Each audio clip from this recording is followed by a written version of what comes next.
जय माँ काली मित्रों, आपका मेरे चैनल माँ काली माँ दुर्गा शक्ति संवाद में स्वागत है।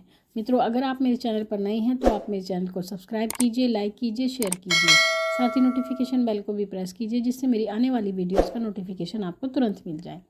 मित्रों, जैसा कि आप सभी जानते हैं, जो लोग माँ काली की पूजा करते हैं तो माँ काली के जो उपासक होते हैं या जो शक्ति उपासक होते हैं, यानी माँ दुर्गा की भी पूजा करते हैं या शक्ति की किसी भी रूप में उपासना करते हैं, तो उनको भैरव जी की पूजा अवश्य करनी चाहिए।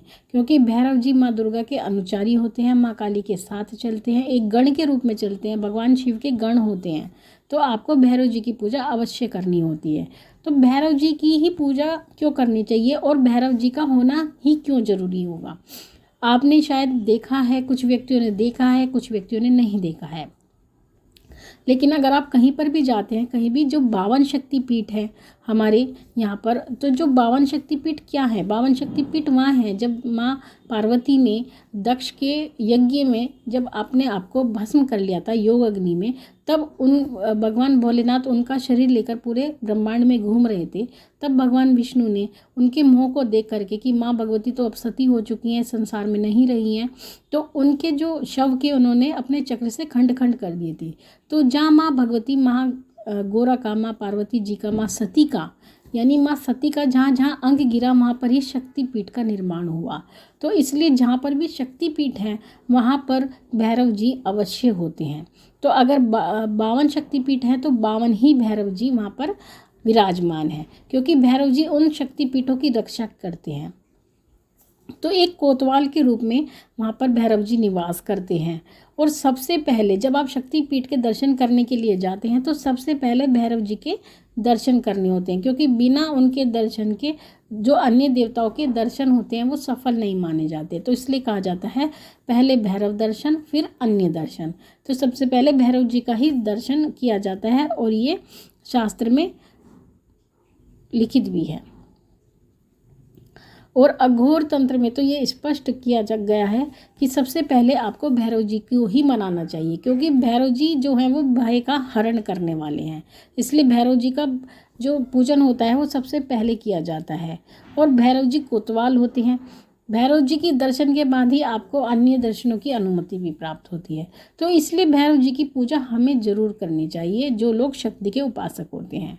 तो भैरव जी का एक विशेष स्थान है। भैरव का क्या अर्थ होता है? भैरव का अर्थ होता है जो भय का हरण कर ले, वही भैरव होता है।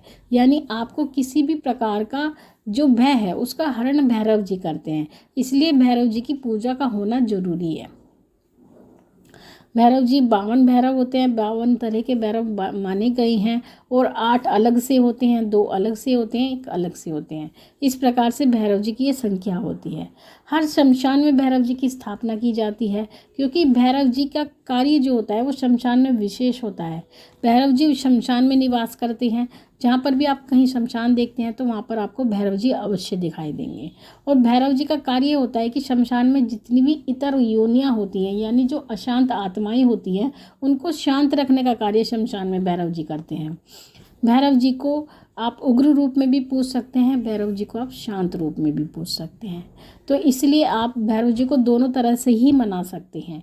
और भैरव जी के जो रूप होते हैं अलग अलग होते हैं, लेकिन जो भैरव जी के मुख्य रूप होते हैं वो बटुक भैरव होते हैं, हनुमान भैरव जिसको लाल भैरव भी कहा जाता है, गोरा भैरव। ये जो 3 रूप हैं ये सात्विक रूप हैं। सात्विक रूप से आप भैरव जी को मना सकते हैं। बाकी काल भैरव उग्र रूप है, तामसिक रूप है भैरव जी का, तो उनकी उपासना घर में सही नहीं होती है। अगर आप भैरव जी को मनाना चाहते हैं, उनकी पूजा घर में अगर आप करना चाहते हैं, तो आप बटुक भैरव जी की, हनुमान भैरव जी की और गोरा भैरव जी की आप घर में पूजा कर सकते हैं। और जो भैरव जी का विग्रह होता है वो एक शिवलिंग के रूप ही होता है। जिस प्रकार से एक शिवलिंग होता है उसी प्रकार से भैरव जी का स्वरूप होता है। तो इस प्रकार से भैरव जी को आप मना सकते हैं। उनका विग्रह होता है और विग्रह शिवलिंग की तरह मैंने बताया ही है आपको। और भैरव जी की आप घर में सात्विक पूजा कर सकते हैं। और शमशान भैरव की जो साधना की जा सकती है वो आप घर में नहीं कर सकते। आपको अगर शमशान भैरव की साधना करनी है तो वो आपको शमशान में ही करनी होगी, क्योंकि गृहस्थी लोगों को इस तरह की साधना नहीं करनी चाहिए। क्योंकि कुछ ऐसी बाधा और परिस्थितियां बनती हैं जब आप साधना करती हैं, इस तरह की तामसिक साधनाएं करते हैं तो वो वही व्यक्ति करते हैं जिनकी गृहस्थी नहीं होती, जिन्होंने अपना जीवन केवल साधना मार्ग में और अपने इष्ट के चरणों में ही समर्पित कर दिया है। लेकिन अगर आप गृहस्थ वाले व्यक्ति हैं, गृहस्थी का पालन करते हैं, तब आपको शांत स्वभाव के देवताओं की ही पूजा करनी चाहिए। अन्यथा जो भी कोई परेशानी होगी उसमें आपको अपने परिवार के साथ में भी कहीं ना कहीं हानि उठानी पड़ती है, क्योंकि साधनाओं में विघ्न जरूर आते हैं। और अगर आप कोई भी पूजा करते हैं, किसी भी प्रकार की साधना करते हैं, तो उसमें सबसे पहले भैरव जी की ही पूजा की जाती है, क्योंकि भैरव जी क्या करते हैं, साधना में जो विघ्न आते हैं, कोई भी साधना मंत्र जाप जब आप करते हैं तो उसमें बहुत विघ्न आते हैं। तो जो विघ्न होते हैं, जो भय आपको लगता है, आपको भय भी लगता है जब आप साधना करते हैं, तो उस भय का हरण भैरव जी करते हैं। इसलिए आपको भैरव जी की पूजा अवश्य करना चाहिए। अगर आप भैरव जी की पूजा करना चाहते हैं, अगर भैरव जी की मंत्र की बात करें तो भैरव जी का मंत्र है, आप अपनी स्क्रीन पर देख सकते हैं, ओम बम भैरवाय नमः। ये इनका मंत्र है, इसका भी आप जाप कर सकते हैं। साथ ही आप घर पर भैरव चालीसा का पाठ कर सकते हैं, भैरव कवच का पाठ कर सकते हैं, भैरव जी के 108 नाम का आप पाठ कर सकते हैं। तो इस प्रकार का जाप करके आप भैरव जी को मना सकते हैं। और भैरव जी माँ काली के साथ चलने वाले देव हैं, इसलिए आपको ये बात विशेष ध्यान रखनी चाहिए कि भैरव जी की पूजा पर आप थोड़ा ध्यान देंगे तो माँ काली बहुत प्रसन्न होती हैं। क्योंकि माँ काली जब चलती हैं तो साथ में भैरव जी को लेकर और लाल भैरव को और काल भैरव को दोनों को लेकर चलती हैं। तो इसलिए आपको ये ध्यान रखना है कि भैरव जी की आपको विशेष पूजा रखनी है, जो शक्ति उपासक है विशेष रूप से। तो ये थोड़ी सी जानकारी मैंने आपको भैरव जी के बारे में दी है। बाकी अगली वीडियो में मैं बताऊंगी आपको कि भैरव जी को क्या क्या भोग दिया जाता है, और आप किस दिन भैरव जी का अगर व्रत करना चाहते हैं तो किस दिन आप व्रत कर सकते हैं, और किस दिन उन्हें जो है मना सकते हैं, और कौन से उनके विशेष दिन होते हैं। ये सब मैं जानकारी आपको आने वाली वीडियो में दूंगी।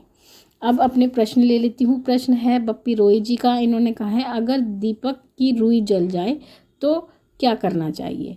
आपको करना कुछ नहीं है। अगर दीपक की रुई अगर आपकी जलती है तो इसका अर्थ यह है कि आपके घर में आपकी पूजा में कहीं ना कोई अड़चन आ रही है, इस कारण से ही आपकी रुई जली है। इसलिए आपको अपने इष्ट देव को मनाना चाहिए, क्योंकि इष्ट देव को मनाना चाहिए, अपने कुल देवता को मनाना चाहिए, कुल देवी को मनाना चाहिए।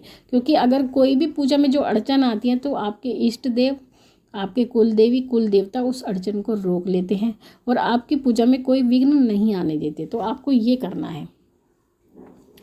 अगला प्रश्न है नीलम राघव जी का। इन्होंने मुझसे पूछा है, माँ क्या हम किसी और की दी हुई तस्वीर की पूजा कर सकते हैं, या हम किसी और के मंदिर अपने घर में ला सकते हैं और उस मंदिर में पूजा कर सकते हैं? प्लीज़ माँ बताएं। जय माँ काली।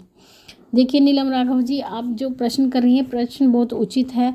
पहली बात तो जो तस्वीर आपके घर में होती है या किसी के द्वारा भी दी जाती है, उससे कोई फ़र्क नहीं पड़ता कि आप उसकी पूजा कर सकते हैं या नहीं कर सकते।